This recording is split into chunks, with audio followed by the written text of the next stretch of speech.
kretati, moramo se malo i kretati, jel tako? Apsolutno. Ili smo postali zaista onaj pravi couch potato, dakle, nažalost, internet ratnici, dakle, spasimo pingvine, spasimo mir u svijetu s našeg kauča, jel tako? Doslovno to, i onda couch ratnici iskaljuju sve svoje hormone preko neprimjerenih načina palcima. Da, svakako se trebamo kretati, u tome smislu je izuzetno bitno kretanje koje ništa ne može nadomjestiti, klasično kretanje, super ako se to može odviti u prirodi ili kako god, ali isto tako je potrebno da se održava mišićna masa, odnosno i stvara ukoliko nije stvorena, s obzirom na to da osobito nakon 30. godine opada drastično, osobito u žena, i koštana masa, ne samo mišićna, a mišićna i koštana su sinergijski rade čvršći organizam, osim što pomažu svakako i hormonalnom balansu. Dakle, jedno vuče drugo. Naravno, san ne može nadoknaditi ništa i nije dobar nadomjestak spavati vikendom više, a tjednom manje. Brzina života je jednostavno tako da svi stalno negdje trčimo. Svi govorimo o nekom održivom od poslovanju, sada je jako popularno govoriti o održivom poslovanju, a kad pogledam i svoje kolege, svoje prijatelje, zapravo svi stalno trčimo negdje. Prioritizirati zdravlje, kako sebe, tako i planete. U tome slučaju, kada se pospremi glava, čemu sam se kroz program Pospremi glavu, koji sam kreirala između ostalog. I zato vrlo se lako može ispravno postaviti prioritete ukoliko to osoba istinski želi. Ukoliko ne, današnje vrijeme je raj za hrpu distrakcija i izlika da se to ne može. Dakle, ako su mogli mnogi postaviti prioritete u svrhu i svojeg i većeg dobra onih oko sebe, pa tako i naše okoline i prirode i jedinog doma koji imamo ovdje, onda to možemo i mi. Dakle, može se.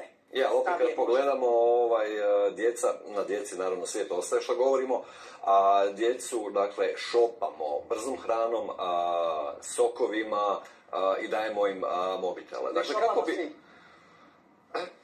Bravo. Šopaju, koji šopaju? Da, evo, baš sam neki podatak našao. 90% ljudi nešto radi, ja sam upravo razlog da budemo onih 10%, to želim reći kao misao, ne da pričamo o sebi.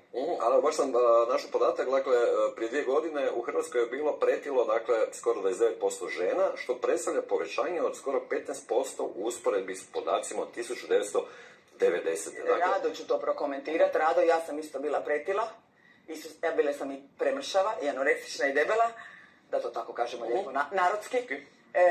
Rekla bih jedan od highlighta mojih koji se voli citirati vezano na moju drugu knjigu, i čuda su moguća kada se vjeruje, ali i djeluje.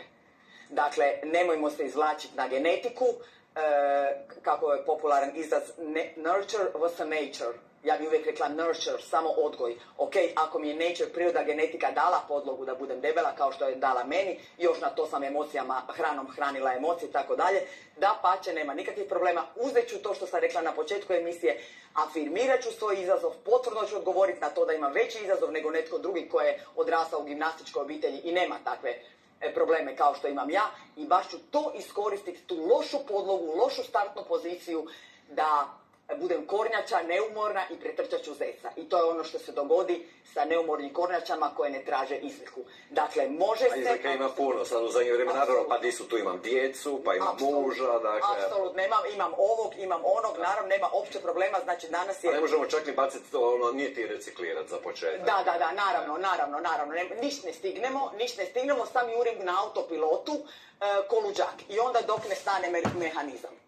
A organizam prije i kasnije će tijelo, koje je samo manifestacija onoga kako živimo, otkazati. I onda, da li ćemo ići putem industrija koje su tu da pomognu prije nek što nas tjeraju u propast, ili ću prije toga prevenirati sve i na sebi i na svojoj djeci, rezultate jedemo sami. Možemo lagati druge, možemo photoshopirati slike, provlačiti kroz filtere ili ne znam kako. Sve bolje su filteri, pa onda zapravo manje. Sjaj u oku, zdravu kožu, zjenicu u oku i sjaj duše se ne može photoshopirati. Nikad se ne uspjeli, nikad se neće uspjeti. Sebastian, složio bi se sa... Pa definitivno.